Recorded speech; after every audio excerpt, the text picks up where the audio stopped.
अवतार हो? बोले हाँ मैया। मेरे दो प्रश्न का जवाब दे दो। जीव का जन्म और जीव का मरण कैसे होता है? जीव का जन्म और जीव का मरण कैसे होता है? भगवान कपिल कहने लगे, बोले माता ध्यान से सुनो। एक बिच्छू डंक मारे, कितना बिच्छू? जोर से बोलो। एक बिच्छू अगर डंक मारे तो कितना दर्द होता है? बहुत दर्द होता है। तो मैया 1,00,000 बिच्छू एक साथ डंक मारे, इतना दर्द मरने वाले को होता है। मरने वाले की दशा बताइए। 1,00,000 बिच्छू शरीर पर एक साथ डंक मारे, इतनी पीड़ा मरने वाले को होती।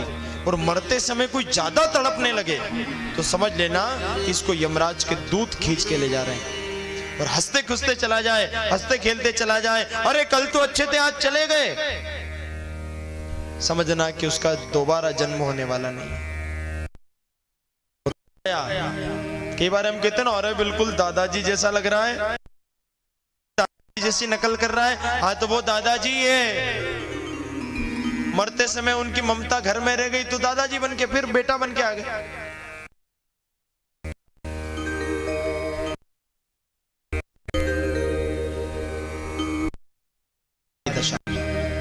जन्म कैसे होता है मैया? जन्म भगवान की कृपा से, पिताजी के सहयोग से मां के गर्भ में एक बेर की गुठली के बराबर पहले जीव रहता है। अंश मात्र में धीरे धीरे इसकी लंबी आकृति होती है और मां से नेतु सिरह, 1 महीने में सिर बनता है। 1 महीने में बच्चे का मां के गर्भ में सिर बन जाता है। दूसरे महीने में शरीर का संचालन शुरू होता है। तीसरे महीने में हाथ पैर बनते हैं। चौथे महीने में मलमूत्र के छिद्र बनते हैं। और मैया 6वें और 7वें महीने में 7 धातु शरीर से लपटाती है।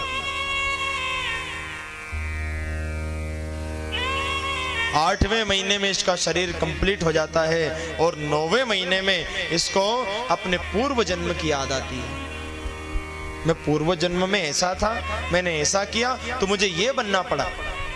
अब ये भगवान से प्रार्थना करता है, मैया हे प्रभु मुझे एक बार बाहर निकाल दे, ऐसा भजन करूंगा कि तुझे प्रकट करके मानूंगा। ये जीव प्रार्थना करता है मैया।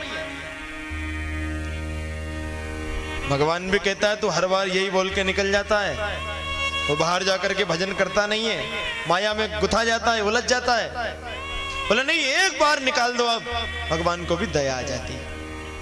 वायु का वेग लगता है और श्रीमान जी बाहर आते हैं। अब जैसे ही बाहर आते हैं तो 10 दिन तक तो बच्चा ऊपर देखता है, किसी से नजर नहीं मिलाता। ज्यादा 8 से 10 दिन बच्चा किसी से भी नजर नहीं मिलाता, केवल भगवान को खोजता है, भगवान को देखता है।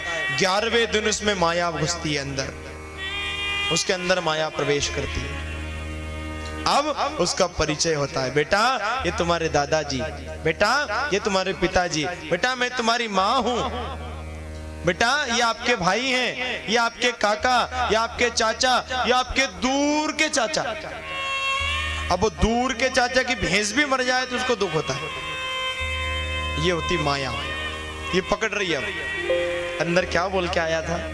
ऐसा भजन करूंगा कि आपको प्रकट करके मानूंगा।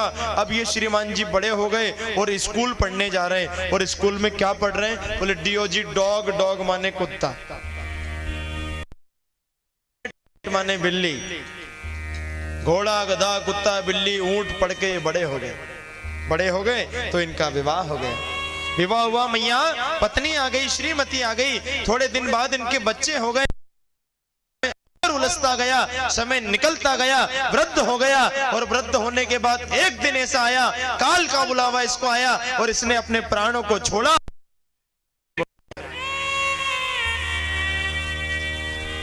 ये जीव ऐसे चक्कर लगाता है। हमने भी शरीर को न जाने कितनी ही बार, न जाने लिया, न जाने क्या क्या बने। अब ये सुंदर शरीर मिला है तो इसको केवल सजावट में, साज सज्जा में मत निकाल देना। अरे कितने ही च्यवनप्राश के ड्रम खा जाओ, शिलाजीत के डिब्बे चाट जाओ, पर ये शरीर नश्वर है, मरेगा। जिसका जन्म हुआ है वो जरूर मरेगा। आया है सो जाएगा राजा रंक फकीर। अरे एक सिंहासन चढ़ी चला, एक बंधा जंजीर। सबको जाना है। कितना ही इसमें चमेली का तेल लगा लो, चंदन का साबुन लगा लो, कितना ही रगड़ लो, कितना ही सुंदर इत्र लगा लो, पर शरीर नश्वर है। कोई भी यहां परमानेंट नहीं आया। तेल चमेली चंदन साबुन, अरे तेल चमेली चंदन साबुन गालो सेंट, जगत में कोई ना परमानेंट, जगत में कोई ना, हाँ जगत में